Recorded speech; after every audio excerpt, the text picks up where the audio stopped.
আসসালামু আলাইকুম pro football fans.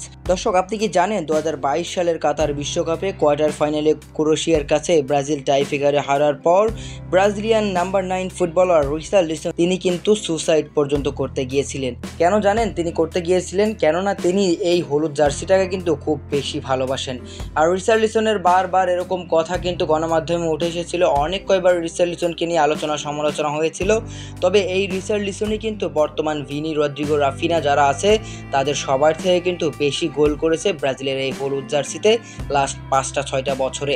মূলত নেইমারের পরে কিন্তু রিচার্লিসনই কিন্তু ব্রাজিলের সবচেয়ে বেশি গোল স্কোরার বর্তমানে ব্রাজিলের স্কোয়াডের রাডারে যে কয়জন ফুটবলার আছে তাদের মধ্যে।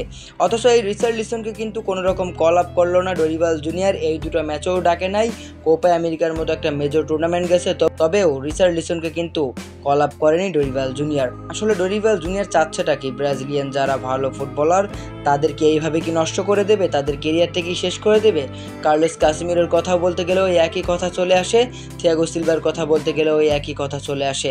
যাই হোক, বেশি কথা বাড়াবো না। তবে রিচার্লিসনকে নিয়ে অনেক বেশি আক্ষেপ যে রিচার্লিসন গত 6 বছরে ব্রাজিলের জার্সিতে 48টি ম্যাচ খেলেছেন, সেখানে 20টি গোলের পাশাপাশি কিন্তু তিনি 8টি গোলে অবদান রেখেছেন, অর্থাৎ 28টি গোলে কিন্তু সরাসরি সম্পৃক্ত আছেন এই টটেনহাম হটস্পারের ফুটবলার। মূলত রিচার্লিসনকে আমরা সামনের কল আপে ব্রাজিলের স্কোয়াডে দেখতে চাই, এটা আমাদের দৌড় যাবি যারা ব্রাজিলিয়ান সমর্থক।